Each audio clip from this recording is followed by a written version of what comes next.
I'll never forget the night I saw her walking towards the lake, her eyes black as coal, and her face twisted into a mournful expression. It was around 2:30 a.m. when I stepped out for a smoke break behind the resort I worked at, the darkness of the night enveloping me like a shroud. The back area opened up to a large, quiet lake, its calm and peaceful surface reflecting the stars above like a mirror. But as I stood there, trying to clear my head from a long shift, I couldn't shake off the feeling that something was off.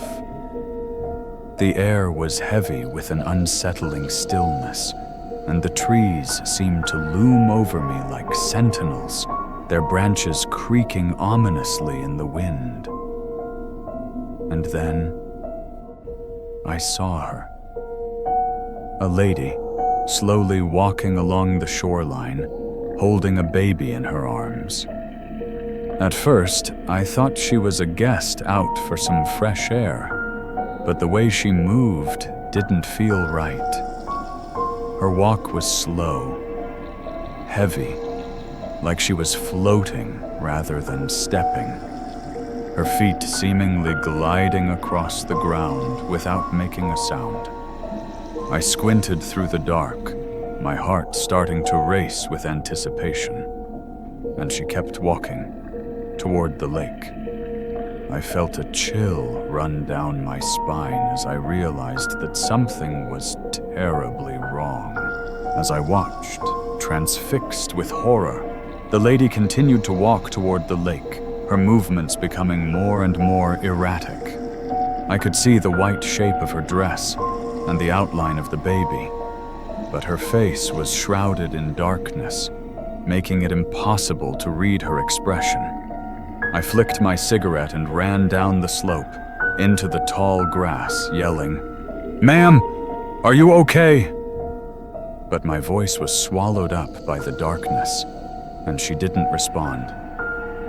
I could barely see her now, just the faint outline of her figure, but I knew I had to act fast.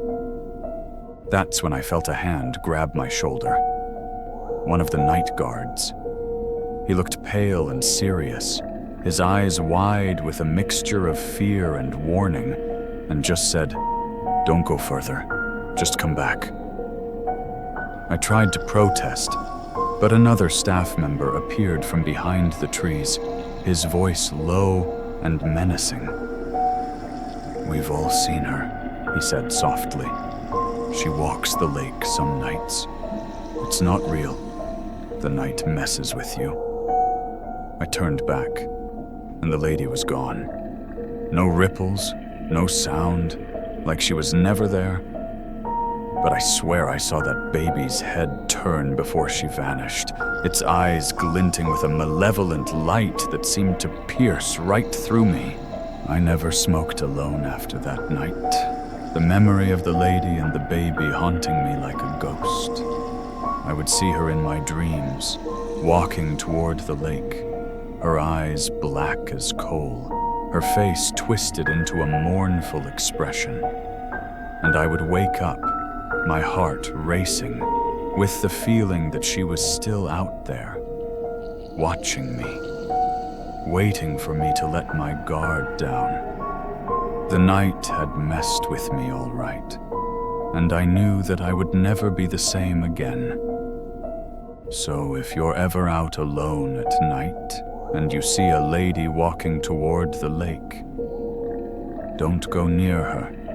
Just turn back and run, because some things are better left unseen, and some secrets are better left unspoken. So I have to ask, have you ever had a similar experience, where you saw something that couldn't be explained, something that left you with a sense of dread and unease? Have you ever felt like you were being watched by an unseen presence, something that seemed to be lurking just out of sight?